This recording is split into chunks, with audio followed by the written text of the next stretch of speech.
무술년 새해를 새 꿈을 꾸며 출발하시는 우리 모든 성도 여러분들을 축복합니다. 올 한 해는 하나님의 지팡이가 우리 성도 여러분의 삶을 인도하시고 그 은혜 가운데 형통해지시기를 주님의 이름으로 축원합니다. 하나님의 지팡이 하면 생각나는 사람이 있습니다. 모세입니다. 모세는 양을 치던 사람입니다. 그에게는 지팡이가 있었습니다. 그런데 어느 날 하나님이 그를 부르셔서 애굽 땅으로 들어가게 하십니다. 그가 애굽 땅으로 들어가서 하나님의 귀한 일을 감당할 때 그의 행색을 보면 예상 바뀝니다. 허술한 차림이에요. 낡은 옷 한 벌이었고, 그리고 신 하나, 그리고 손에는 겨우 지팡이 하나 들려 있었습니다. 그러나 그는 어떤 관복을 입은 사람보다도, 어떤 무장을 한 사람보다도 능력 있는 일을 행하였습니다. 그 이유는 하나님의 지팡이가 그의 손 가운데 잡혀져 있었기 때문입니다. 하나님의 지팡이, 그것이 그를 인도했고 이스라엘을 구원했으며 세계 민족을 하나님의 역사로 만들어가는 위대한 안내자 역할을 했던 겁니다. 사랑하는 성도 여러분, 이 지팡이가 우리 성도들의 삶 가운데 있기를 축원합니다. 어떻게 하면 이 지팡이를 소유하며 어떻게 하면 이 지팡이를 통해서 하나님의 역사를 이룰 것인가, 오늘 말씀을 통해 답을 찾으며 그 인생의 비결을 알아 올 한 해 위기가 올 때마다 이 지팡이를 사용하셔서 하나님의 기적을 창출하는 믿음의 성도들 다 되시기를 다시 한번 주님의 이름으로 축원합니다. 우리 옆에 분 서로 권면하시고 말씀 듣겠습니다. 하나님은 오늘도 당신을 향한 계획을 가지고 계십니다. 첫 번째 새해를 맞아서 우리 성도들에게 이와 같은 믿음이 있기를 바랍니다. 하나님은 우리의 가진 것, 그것이 비록 작은 것일지라도 그것을 통해 기적을 이루기를 원하시는 하나님이라는 사실입니다. 이 점을 잊지 마십시오. 오늘 본문의 말씀으로 한번 다시 읽어보겠습니다. 17절 말씀입니다. 시작. 너는 이 지팡이를 손에 잡고 이것으로 이적을 행할지니라. 내가 준 그 지팡이를 가지고 너는 이적을 행할지니라 그랬습니다. 모세의 지팡이는 기적을 행하는 지팡이가 되었습니다. 출애굽기 7장에 보면 모세가 이집트 땅에 들어가서 이적을 행하는 여러 기사 가운데 지팡이를 사용한 기적을 설명하고 있습니다. 애굽의 하수, 그 강물을 지팡이로 내리치니 그 물이 피로 변했다는 겁니다. 10장 뒤에 출애굽기 17장에 보면 르비딘 전투를 소개하는데 이스라엘이 출애굽한 이후로 처음 만난 강한 대적 아말렉과의 전쟁을 거기에 소개합니다. 르비딤에서 아말렉과 맞닥뜨렸습니다. 광야에 이제 막 들어선 그들은 미처 조직도 정비되어 있지 아니하고 무기도 다 완전히 갖추지 못했습니다. 훈련된 군사가 없었습니다. 그러나 이미 르비딤 땅에 정착하고 거기 광야의 지리에 익숙하며 날쌔고 빠른 훈련된 아말렉 군사들이 거기 있었습니다. 결과는 보나마나였습니다. 수세에 몰리게 됐습니다. 물러설 수 없는 한판입니다. 그러나 힘은 약했습니다. 그때 모세가 수세가 불리해진 것을 알고 기도하러 올라갑니다. 다음 날 기도하러 올라가면서 여호수아에게 모든 전권을 맡기고 전투를 지휘케 합니다. 그리고 모세는 기도하러 올라가 그들을 후원하기로 했습니다. 그때 지팡이를 들고 올라갑니다. 모세는 애굽 땅으로 들어갈 때 그 지팡이를 버리지 않았다는 겁니다. 하나님의 지팡이를 계속 간직하고 있었습니다. 언젠가 이 지팡이가 다시 쓰일 수 있음을 알고 있었던 겁니다. 그 지팡이를 사용하여 기도할 때 하나님의 역사가 나타나기 시작합니다. 산정상에서 놀라운 이변이 터지는데 그가 지팡이를 높이 손에 들고 기도할 때 이스라엘이 전진하기 시작했습니다. 그러나 힘들어 점점 아래로 팔이 내려갈 때, 그 지팡이가 내려갈 때 이스라엘이 다시 열세로 몰아갑니다. 이거 무슨 일인가? 모세는 백성을 후원하며 기도의 손이 내려오지 않기를 했습니다. 이때 도운 사람들이 아론과 훌입니다. 지팡이가 내려오면 우린 죽는다 생각하고 모세를 도와서 그것을 내려오지 않도록 지팡이를 계속 쳐들었다는 겁니다. 출애굽기 17장에 보면 이날의 전투를 이렇게 얘기합니다. 여호와의 니시였다라고 합니다. 여호와 니시, 하나님의 승리, 승리의 깃발이었다라고 설명합니다. 즉 모세가 든 지팡이는 하나님의 승리를 나타내는 하나님의 깃발이었습니다. 비록 보기에는 작은 것이고 별 볼 일 없는 것처럼 보이지만 하나님 손에 잡힌 그것은 하나님의 일을 이루고 기적을 이루는 도구가 된 것입니다. 사랑하는 성도 여러분, 오늘 우리가 새해를 맞으면서 우리 마음 가운데는 자주하는 마음이 들 때도 있습니다. 올해는 작년하고 달라야지 하지만 환경을 보면 달라진 것이 아무것도 없고 때로는 어쩌면 더 열악해진 것이 더 많은지도 모릅니다. 건강의 문제가 그렇습니다. 작년보다 올해 더 건강하지는 않습니다. 주름이 하나 더 늘으면 늘었지 주름이 없어지지는 않습니다. 경제 문제로 그렇게 고생하는 사람들도 있을 겁니다. 없던 문제가 더 생기면 모를까, 있던 문제가 하나둘 적어져서 우리 인생이 그렇게 짐이 가벼운 것만은 틀림 아닐 겁니다. 그러나 그럼에도 불구하고 우리에게 소망이 있는 것은 하나님은 우리의 형편을 이미 아시고 우리로 하여금 그 작은 것이라도 하나님 손에 붙들리면 기적이 만들어질 수 있는 사실을 우리에게 깨우쳐 주시고 그 기적을 날마다 보여주시기를 원하시는 좋으신 하나님이라는 사실입니다. 사랑하는 성도 여러분, 올 한해 이 하나님을 의지하고 하나님의 지팡이로 말미암아 생기는 많은 일들로 인해 감사와 찬양이 끊임없는 복된 한 해가 되시기를 주님의 이름으로 축원합니다. 열왕기 17장에는 또 다른 얘기를 설명합니다. 엘리야 얘기입니다. 열왕기상 17장에 보면 엘리야가 하나님의 음성을 듣고 그때 고난을 겪고 있던 여인 가운데 하나 사르밧 과부가 하나님의 음성을 듣습니다. 당대는 가뭄의 시대입니다. 3년 6개월 동안 가뭄이 있었습니다. 1년의 가뭄 참을 수 있습니다. 그런데 2년의 가뭄은 도저히 못 참습니다. 가난한 사람에게는 특히 그렇습니다. 어디서 쌀을 구합니까? 그런데 무려 그 가뭄이 3년을 지나 3년 반이 됐습니다.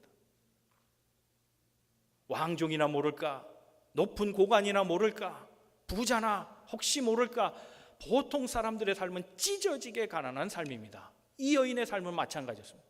더구나 이는 과부였습니다. 아직 어린아이와 살고 있습니다. 그러므로 먹거리가 없었던 건 당연한 일입니다. 이들은 죽으려고 했습니다. 남은 한 끼 먹고 죽으려고 하는, 더 이상 살아갈 방도가 없어서 포기하고 있는 그에게 하나님 말씀하십니다. 먼저 엘리야에게 말씀하십니다. 엘리야야, 너도 배고프지? 너도 선지자 일을 하느라 참 고생이 많구나. 내가 너에게 먹거리를 준비했는데 어느 땅으로 가서 어느 과부에게로 가면 그가 먹을 걸 준비해 놨다. 그에게 달라 하라 그랬습니다. 이미 하나님 말씀해 주셨다는 겁니다. 사르밧 과부는 하나님의 말씀을 들었습니다. 내게 먹거리가 있느냐? 주님, 나 이거 마지막 한 끼인데 한 움큼의 가루와 한 숟가락의 기름, 그것으로 빵을 빚어 구워 먹으려고 합니다. 이거 먹고 우리 죽으려고 하는데 이걸 뭘 어찌 하시려 하는 겁니까? 선지자를 대접하라. 뭐라고요? 우리 먹을 것도 없습니다. 이거 먹고 죽으려고 하는데 이걸 달라 하십니까? 마음의 번민도 했겠지만 생각했습니다. 그래, 한 끼 더 먹고 죽나? 대접하고 죽나? 차라리 대접하고 죽자, 그렇게 생각했는지도 모르겠습니다. 이미 일러놨다는 겁니다. 선지자가 갑니다. 그는 마지막 남은 것을 놓고 선지자를 지극히 대접했습니다. 그런데 놀라운 역사가 일어납니다. 기적이 일어납니다. 그 작은 것이 하나님 앞에 드려졌을 때, 선지자를 대접하며 드렸을 때 하나님은 놀랍게 말씀해 주셨습니다. 다시 비가 올 때까지 너희 집의 가루와 너희 집의 기름은 마르지 아니하리라. 하나님의 기적을 그에게 선포해 주셨습니다. 작은 것이지만 하나님이 잡으시면 그 작은 것에서 상상할 수 없는 놀라운 역사들이 일어나게 된다는 겁니다.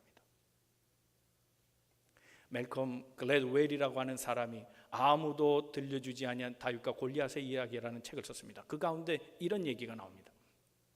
지금부터 3000년 전 다윗은 골리앗과 싸웠습니다. 사울 왕을 중심으로 한 이스라엘 군대와 골리앗을 중심으로 한 블레셋 군대가 대치하고 있었을 때 한 골짜기를 놓고 양 진영을 서로 포진하고, 그래서 잠시 소강 상태에 접어들었을 때 골리앗이 이스라엘 병사들을 조소합니다. 너희 중에 장수가 있느냐? 한번 1대1로 붙자라는 겁니다. 이건 고대 전투 방법입니다.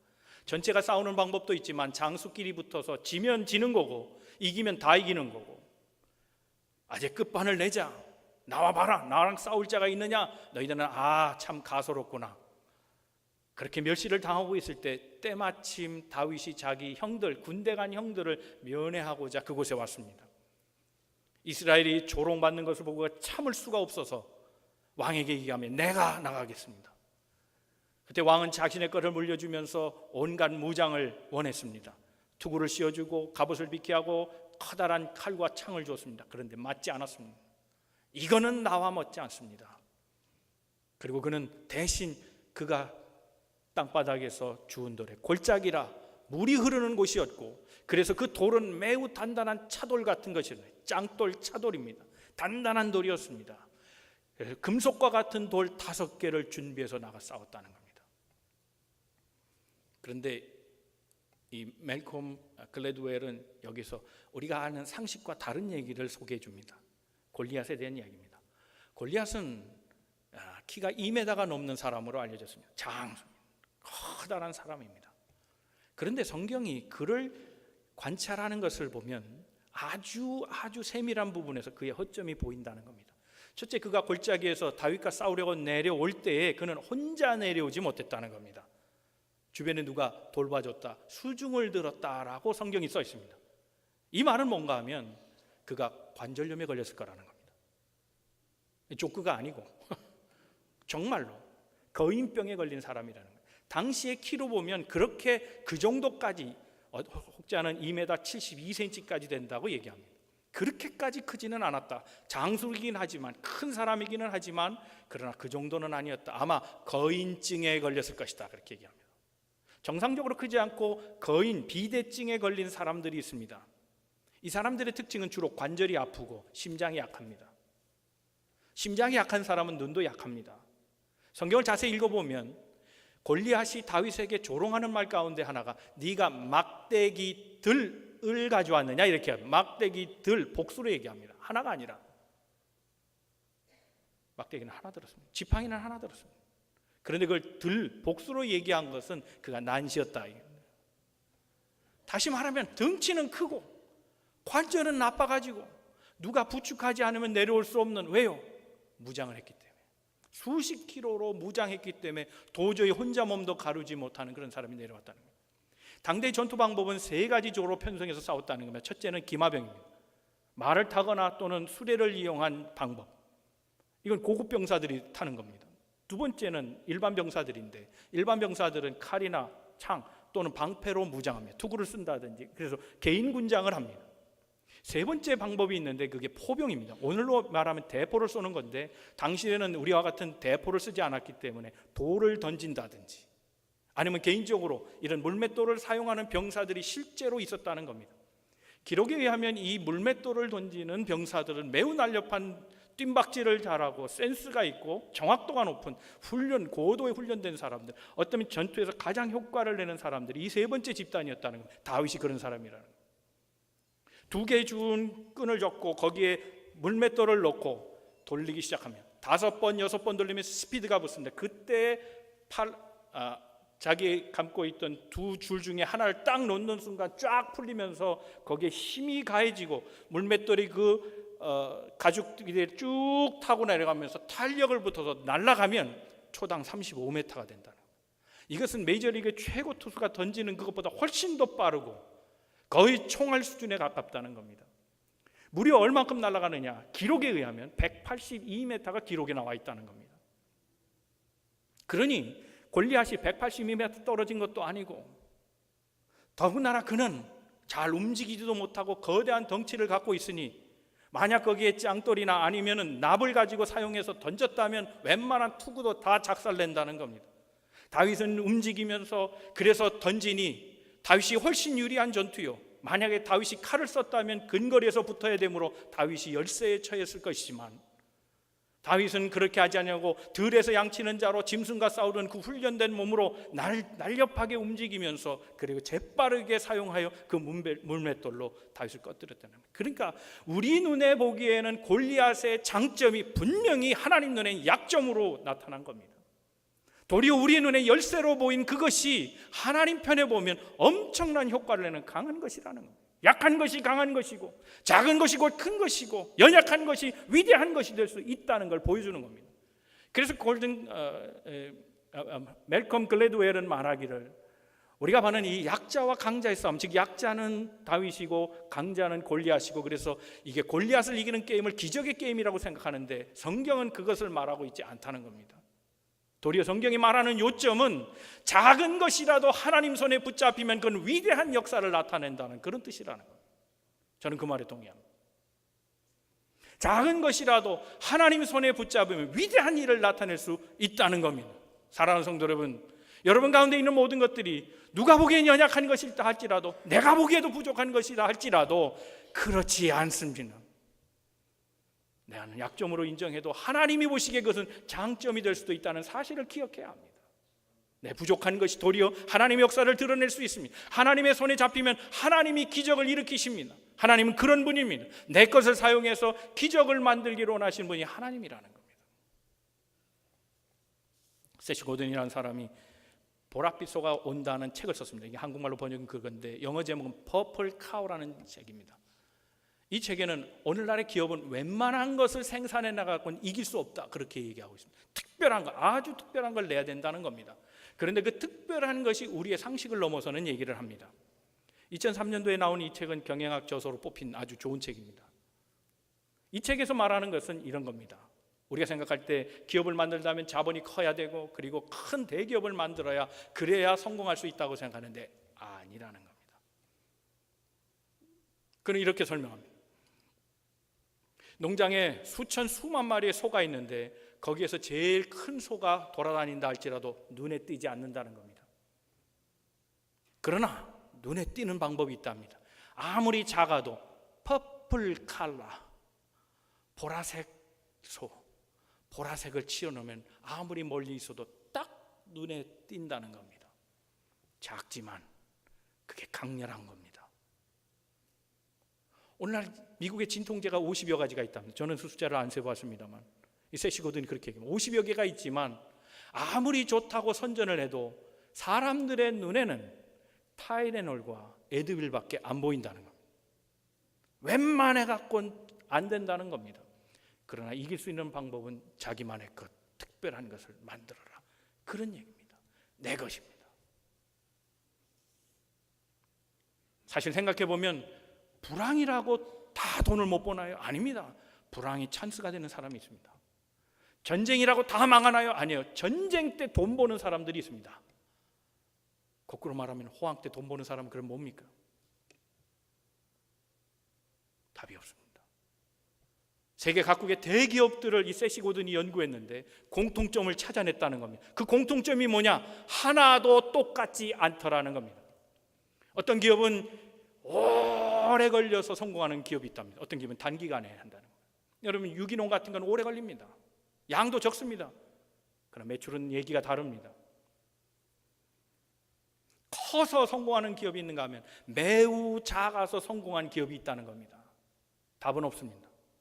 공통된 건 하나도 없습니다. 중요한 것은 자기의 것입니다. 문제는 그것을 다룰 수 있는 분이 잡으면 위대한 기업을 만들어 갈 수 있고 그 능력이 없으면 아무것도 아니라, 아무리 큰 것이어도 아무것도 아니라는 겁니다.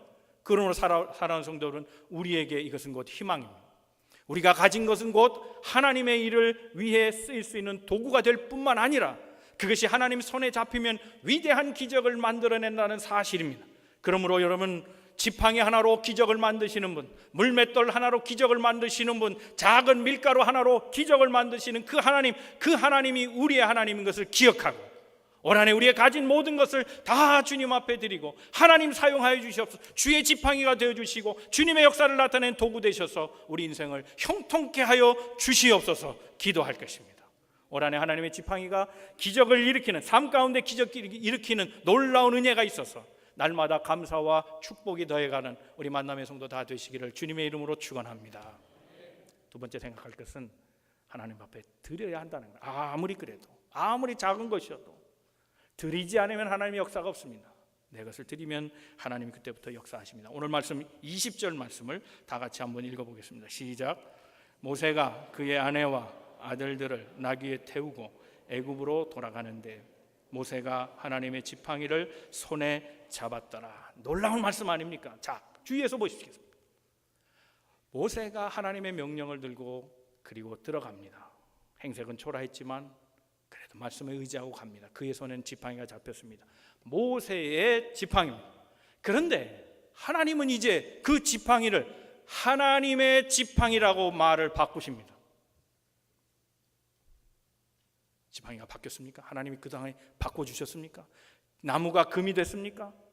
하얀 지팡이가 도색을 해서 까맣게 변했습니까? 아닙니다. 작은 지팡이가 큰 지팡이가 됐습니까? 아닙니다. 거친 지팡이가 잘 다듬어서 매끄럽게 됐습니까? 변한 건 하나도 없습니다. 그 지팡이는 그 지팡이입니다.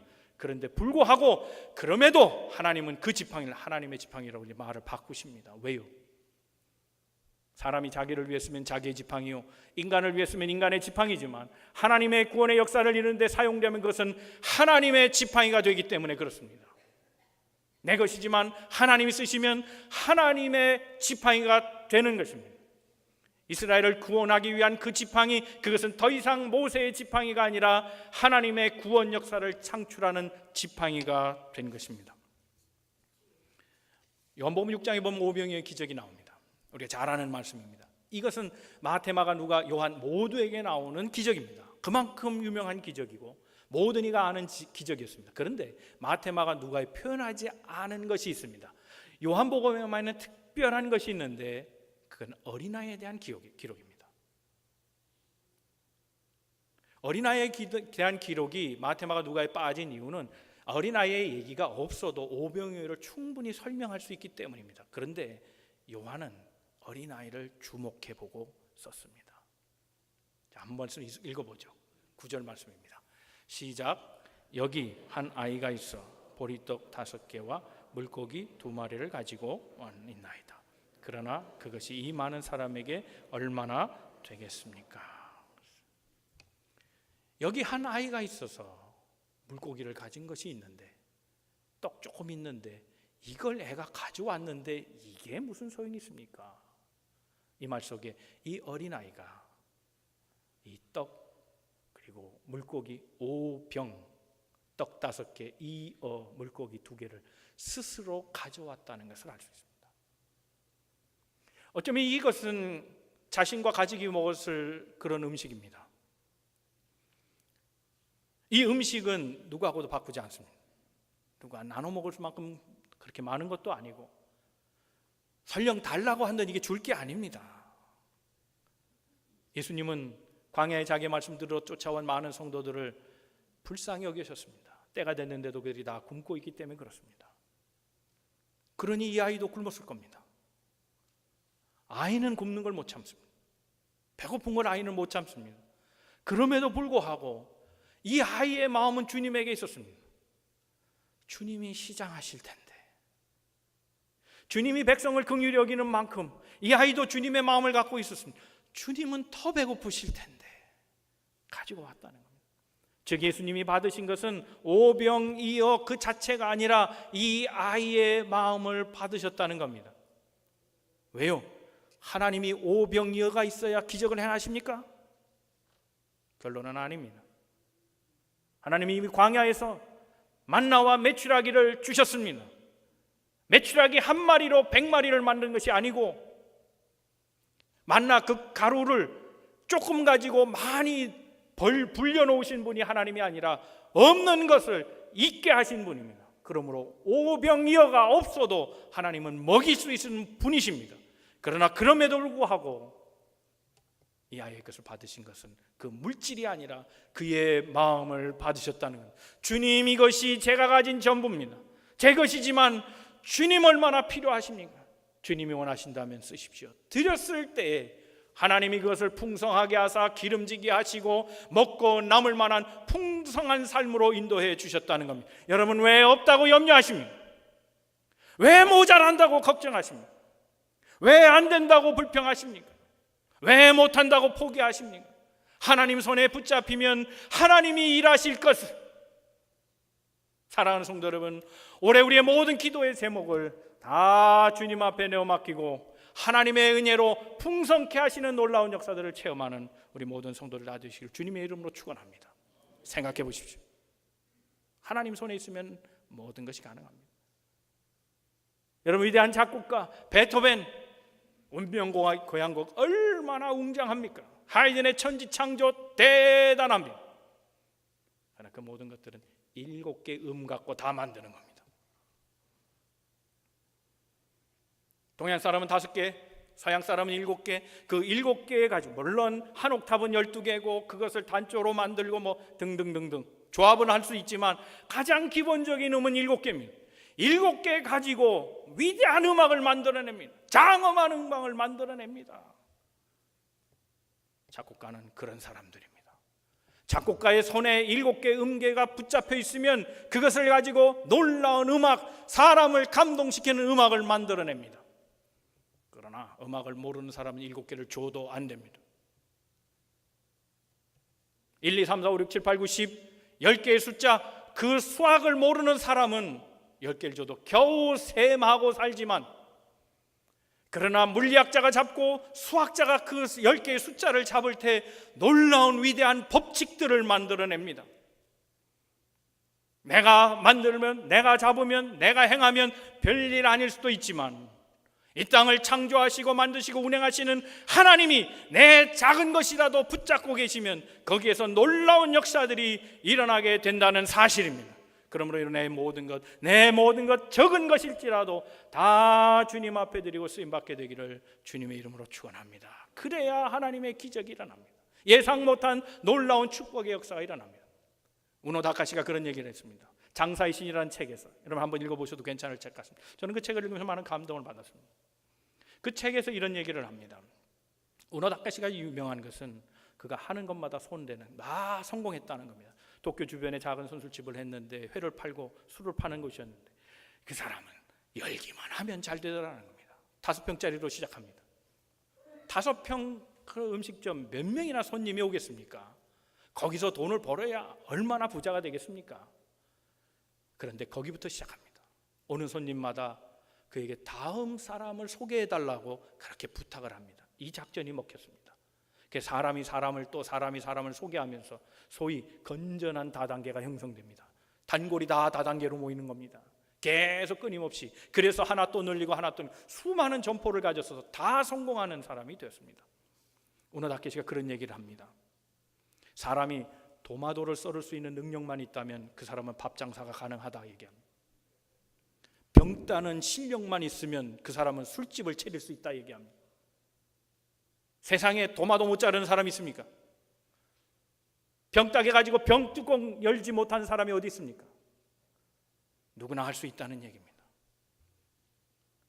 그에게 특별히 감명받은 것은 초보자는 초보자의 방식이 있다는 겁니다. 그는 회를 뜨는데 기술이 없었습니다. 숙련된 사람이라 했는데 숙련될 때까지 먹고 살아야지 또 어떻게 합니까?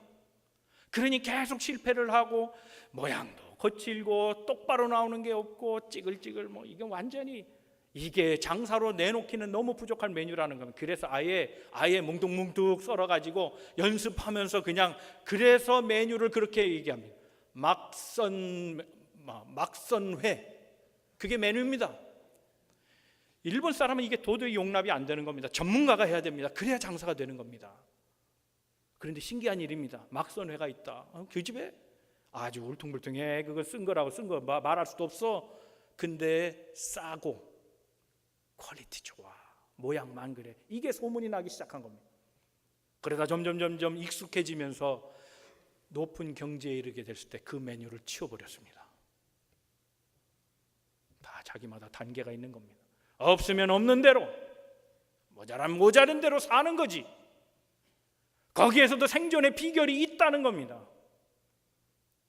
그래요. 사람은 다 그렇지 않습니다. 하나님의 손에 잡히면 없으면 없는 대로 하나님의 역사가 나오는 거고, 있으면 있는 대로 하나님의 역사는 더 크게 역사하실 것이고, 중요한 것은 하나님에게 내 삶을 맡기는 겁니다. 없다고 좌절하지 마십시오. 실패했다고 나는 가능성이 없다고 포기하지 마십시오. 그 실패마저도 하나님께 다 드리십시오.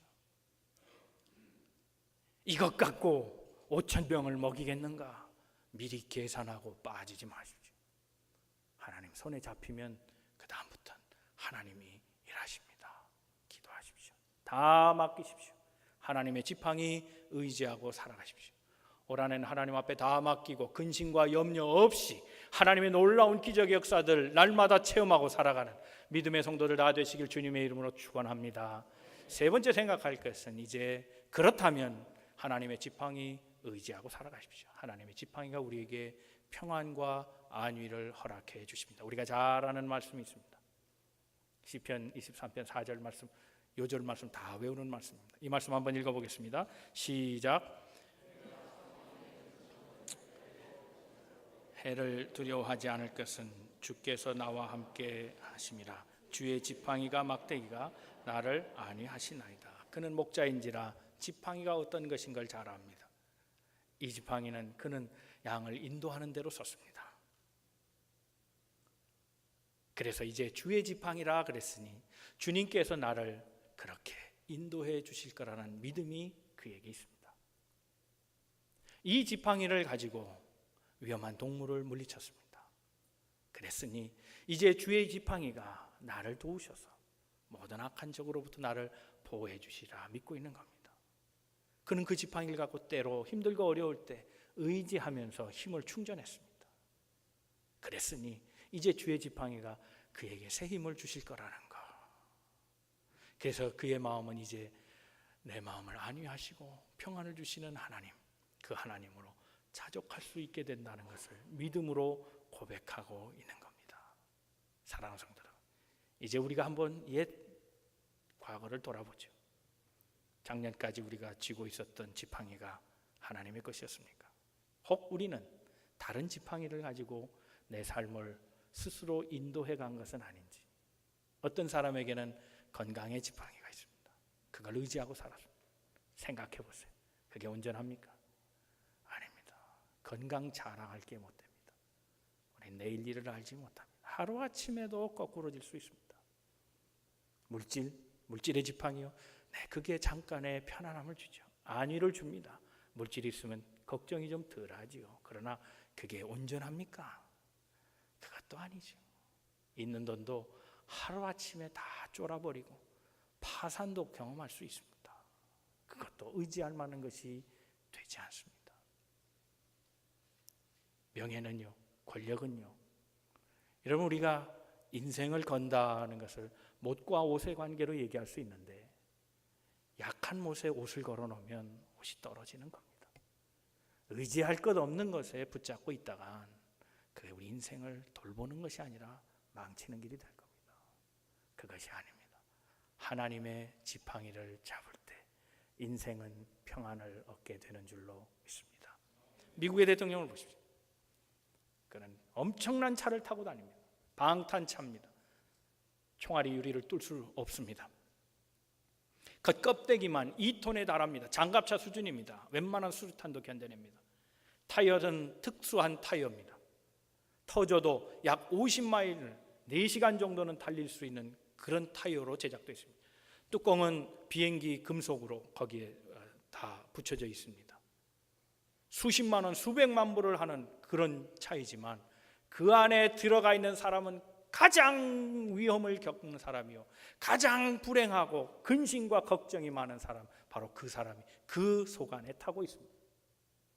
세상의 것이 우리에게 안전을 주는 게 아닙니다. 그것이 무엇으로 포장했든 그것이 우리의 마음을 평안하게 해주는 것이 아니라 오직 하나님, 주님이 우리의 반석이시고 우리의 요새시고 우리의 산성이 될 때에 우리 인생은 평안을 경험할 수 있는 겁니다. 사랑하는 성도 여러분, 여러분 손에 지금 무엇이 잡혀져 있습니까? 그 무엇이라도 이제 하나님이 명명하십니다. 새 이름을 주십니다. 하나님의 지팡이가 되라고 말씀하십니다. 그 하나님의 지팡이로 올 한 해 주의 역사를 바라보고 놀라운 기적의 역사들을 현장에서 체험하며 날마다 감사와 찬송 속에 살아가는 우리 은혜의 성도들 다 되시기를 주님의 이름으로 축원합니다. 기도하겠습니다.